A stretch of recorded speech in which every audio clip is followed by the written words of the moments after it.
with Caleb Williams expecting to announce on July 4th and probably with friends, I have been bearish on Oklahoma's opportunity to secure a top 5 class. I think a top 10 class is within reach, but like barely.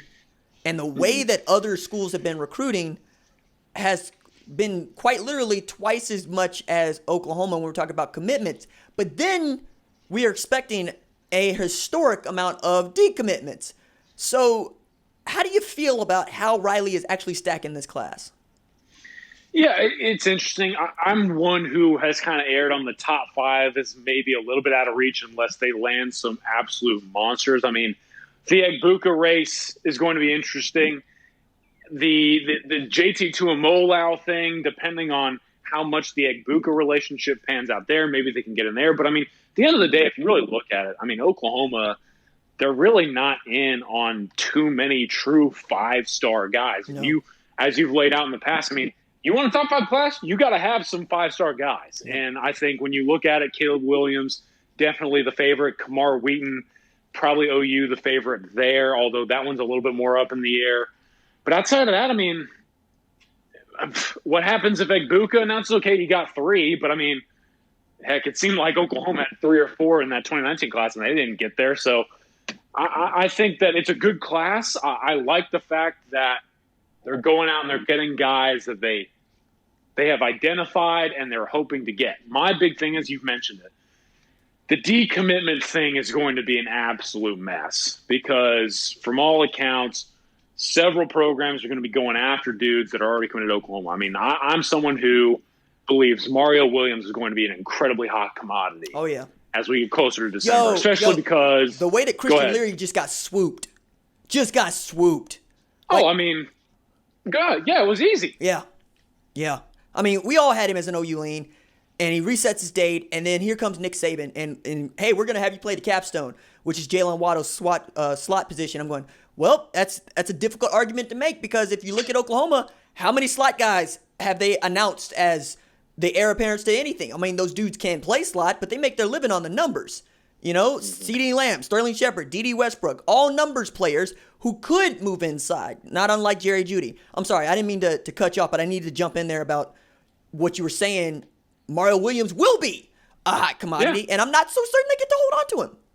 Well, yeah, and I mean, it just furthers my point. I mean, you talk about there are some collegiate programs who sell the slot. There are some collegiate programs who sell the perimeter. I mean, Williams can do both. Right. And he can play baseball. Yes. And I know for a fact that LSU baseball, Florida baseball, these big-name programs of the SEC will take that guy yesterday. Oh, wow. So once you factor that in, I mean, I'm assuming that there are some big-name programs that are going to be pulling out all the stops to get Mario Williams to flip. And, I mean, we're just talking about one guy. I mean, who knows how many programs identify like a Danny Stutzman and go after him because he's in the state of Florida. I mean, that's what really would interest me when you talk about the building of this class. I mean, they have good players, but once Caleb Williams commits on July the 4th, they get maybe some more commitments in there. Then how much is this class willing to fight for each other and stick together? Because as we know very well, it doesn't really matter what happens in July. It happens when you get into like the November. And once you get it close to that December signing period, now that it's in the early area, I mean, there's going to be an absolute flurry. And especially with the amount of early commitments in this class, I have a pretty strong feeling that there are going to be some programs scrambling for talent. They're going to come after some of that lower to mid-range talent in the Oklahoma class. And while they may not be able to flip like a Caleb Williams, I mean, I have to assume that there are going to be some dudes that hear plenty of phone calls once we get closer to sign the dotted line. Yeah, man. And okay, let me do the ray of sunshine thing right quick before we get out of here.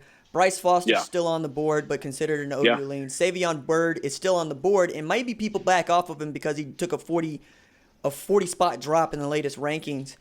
Tristan Leigh is still very much on the board, and considering Oklahoma along with LSU, Clemson, Alabama, Ohio State, and even Penn State, so there's room there. L.J. Johnson still on the board. Donovan Edwards still on the board. So I mean, there's guys out there, but it's what you said. Are they going to stick together? Are they going to fight? Like that 2019 class is still my favorite because they were so tight. They were so tight. I mean, they were so tight that when we went to the Open in 2018 and you saw them as Team Overdrive with Rattler at quarterback, Jace McClellan at running back, Trajan Bridges at wideout, along with Theo Weiss and RJ Henderson, Jaden Hazelwood is watching on like, damn, I want to play with them. Like, he's literally gawking at them going, oh, that'd be fun. And what we get, right? So, like, it's there.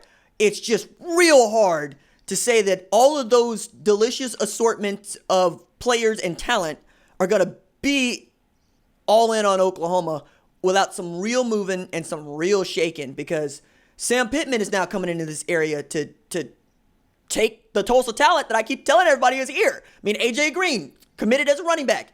Miles Slusher, safety. He ain't done yet. So Riley's also got competition over here. Jacob Sexton in 2022 is going to be a huge commodity. And my goodness, don't lose the kid from Kingfisher. You know, like, I mean, we say it all the time, and I think it's because you and I eat this stuff, but we got players all around this region.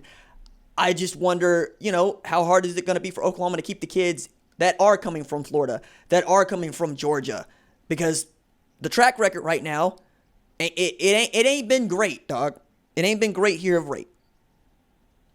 Yeah, and we'll see as we talk about it how much they have to lean on those in-state guys, even though they're committing to the Arkansas or Oklahoma States of the world.